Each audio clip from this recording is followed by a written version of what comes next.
Hi, you are listening to Listen and Relax. And that is exactly our aim. This is a brand new channel, and you are listening to our first stories. These are true stories. You can watch them whenever, wherever you like, and they are completely ad free. If you want us to continue making these videos, please let us know in the comments what you think about the stories and if we should continue. Please like, comment, subscribe, and hit that notification bell to stay updated when we post new exciting stories. Story 1.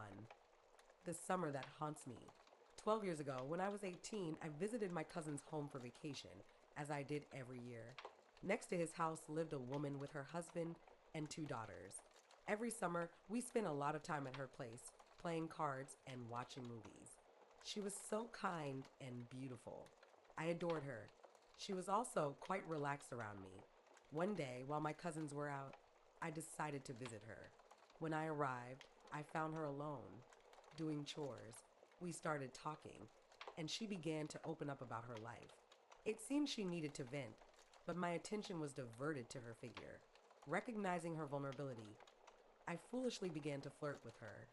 I assumed she wouldn't mind, so I reached out and caressed her back. Before long, I hugged her and kissed her. Initially, she was surprised, but as I continued, she kissed me back. In a whirlwind, we ended up being intimate. The entire encounter happened in under 15 minutes, and I realized, with a sinking feeling, that I had not satisfied her. Afterward, I left and returned to my cousin's house. The more I reflected on what had transpired, the more I panicked, fearing her husband would discover our encounter. The next day, she acted as if nothing had happened.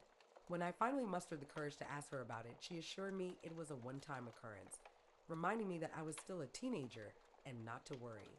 She told me she wouldn't tell anyone and urged me to keep it to myself, which relieved me somewhat. I stayed for 2 more weeks before returning home, eventually getting busy with college and losing touch with them. The last time I saw her was at her daughter's wedding. We exchanged a few words, but then she became preoccupied with other guests. 2 years later, I learned from my mother that she had tragically taken her own life. I reached out to my cousin for details, and he revealed that her husband had been abusive, both mentally and physically. She had struggled for years, often crying and venting to my aunt. I was devastated, consumed by regret that I had focused only on my desires and ignored her suffering. I wondered why she had cooperated with my advances. Perhaps it was out of pity. In retrospect, I think I noticed some bruises beneath her dress. Everything is hazy now, and I worry that my mind is intentionally blocking those memories. When I saw her at the wedding, she looked exhausted and far from happy. I even searched through her daughter's Facebook to find old wedding photos, hoping to see her looking joyful. There were rumors that her husband had a role in her death, especially since he remarried just 3 months later. I should have recognized the signs. I had seen him lose his temper over trivial matters, displaying anger after losing a card game, and even arguing with his daughter about her boyfriend. I knew both daughters were terrified of him, but such dynamics are often normalized in my country. Once, during a political argument, I debunked his claims, and he became so furious that his wife had to step in to protect me. Yet he could be charming at times, generous with food and drinks when I was around. I should have acted. I don't know how, but I should have done something to keep her alive. Her passing profoundly affected me, leading me to self-harm during my college years. I have kept this secret for years, even from my current psychiatrist. I feel a deep sense of shame and thought it best to keep it hidden. I believed I had moved on since it had been years since I left home for a job in Bahrain. However, her younger daughter recently sent me a friend request on Instagram, and suddenly, all those memories flooded back. It seems I will have to live with this guilt for the rest of my life. Story 2. A dark discovery after the fair. I need to start this story with a trigger warning due to the graphic nature of the events that unfolded. This narrative includes discussions about death and self-harm. A couple of months ago, we held our annual city fair, where people from across the state and surrounding areas came to participate. It's a significant event, something our city has celebrated since long before I was born, usually lasting about a week. During this busy time, our parking lot is filled with cars, trailers, and semi-trucks. We don't keep track of license plate numbers, as management believes that doing so makes us responsible for any potential break-ins. As I've mentioned in previous posts, we lack security and outside cameras, which I find incredibly frustrating. Consequently, we see an uptick in car break ins during these events, and as a female night attendant working alone, I'm reluctant to confront any issues involving the homeless and their activities. Once the event concludes, guests leave, and the parking lot becomes empty. However, we still house temporary workers who may stay for a month or two. There was one car, a stunning sedan with dark tinted windows and an out of state license plate, that remained parked in the same spot long after the fair ended. I didn't think much of it, assuming it belonged to one of the guests since it looked well maintained. One morning after my shift, the maintenance worker witnessed a homeless woman entering the impressive car. He chased her away, noting she left with a small box of something, though he couldn't tell what it was. The maintenance worker described an unbearable odor emanating from the vehicle, prompting him to call our manager before approaching it. When they investigated, they discovered a woman slumped in the back seat, surrounded by prescription pills, with a firearm lying on the floor. Naturally, they called the police, and a coroner arrived shortly thereafter. My manager informed me that the coroner ruled the death a self-inflicted incident. When they ran the license plates, they learned the woman was not a guest of our hotel. I suspect she parked there, climbed into the back seat, and succumbed to her fate, forever resting. It was heartbreaking to think of her family, who must have been worried for weeks, only to discover she had died hundreds of miles away. This incident left the maintenance worker and my manager traumatized. The maintenance worker took time off, and my manager quit shortly afterward. I feel immense anger towards corporate. If we had security or even cameras, we could have monitored how long she was in that car and possibly intervened sooner. Regardless of her choices, she might not have felt the need to take such drastic action. While I understand the desperation faced by the homeless, it infuriates me that one would steal from a deceased person. It seems improbable that the homeless woman didn't realize she was entering a vehicle containing a body. But my anger isn't directed at her. It's aimed at corporate, which remains indifferent to our safety and that of our guests. We live in a city notorious for its dangers, and management truly does not seem to care.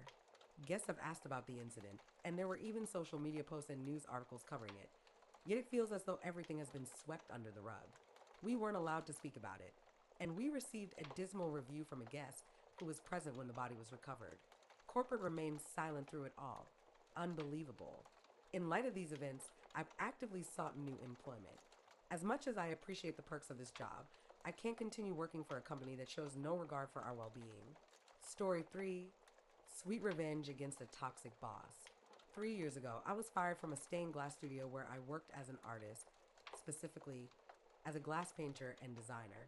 My termination stemmed from my outspoken nature regarding company safety protocols. The owner had appointed me as the safety officer because of my previous experience in a studio that prioritized safety. I read OSHA manuals and made numerous suggestions about unsafe practices we had in handling hazardous materials like lead and acid. After a few years of my advice going largely ignored, someone, though it wasn't me, reported the studio to OSHA during the COVID-19 pandemic when my coworkers refused to wear masks.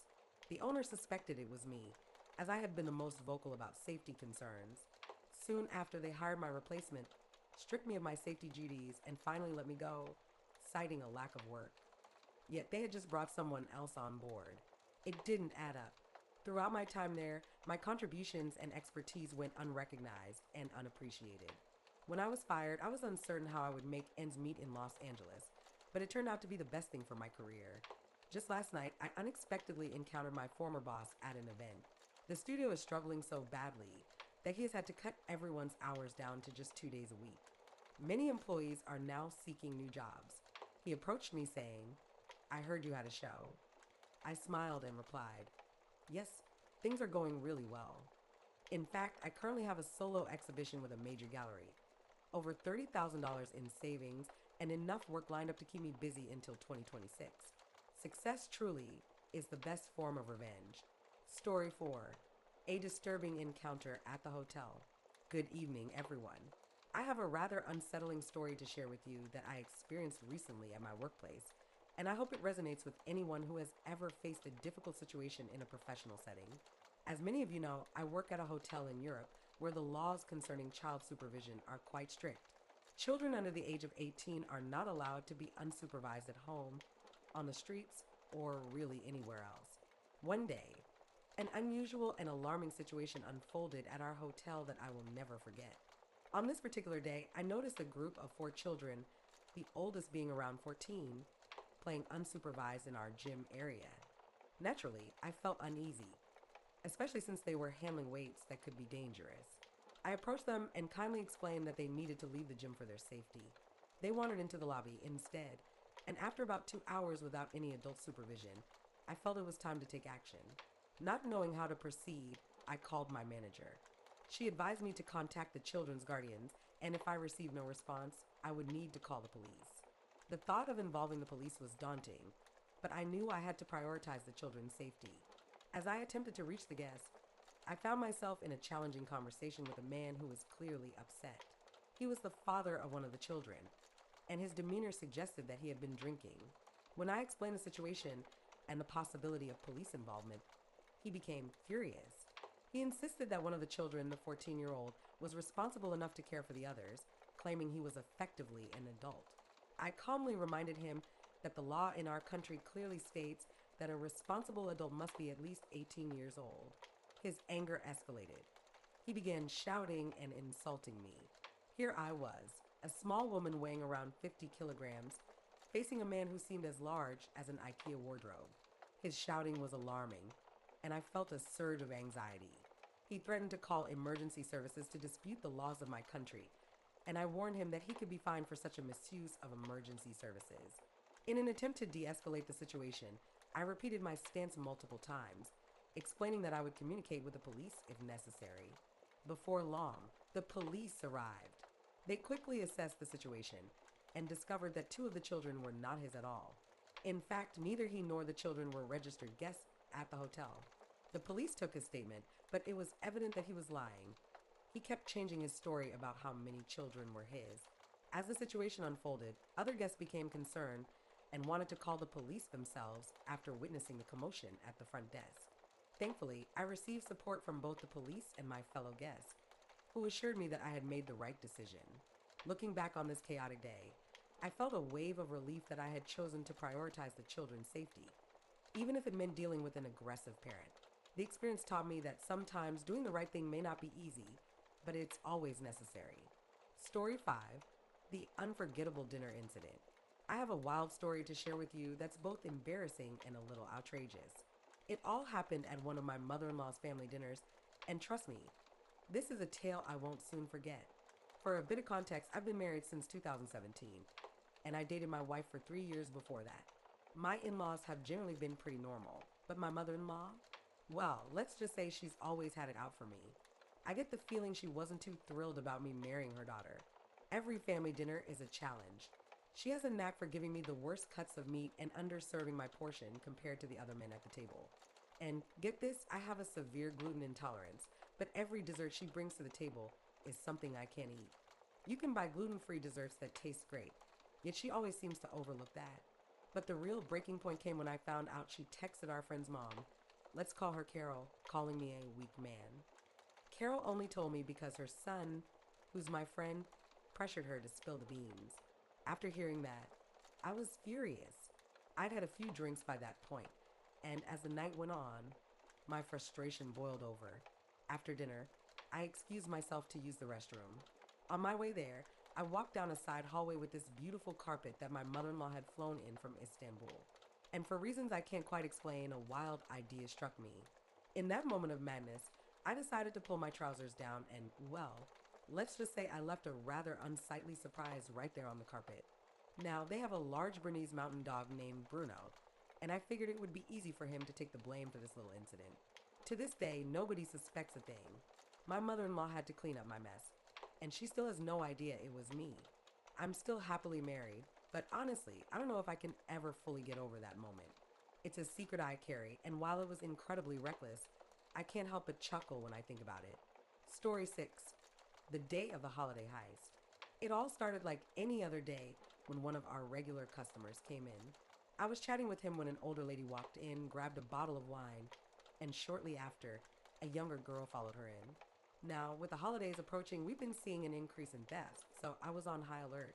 I approached the younger girl and asked if she needed help, but she just shot me a look that said, "Leave me alone."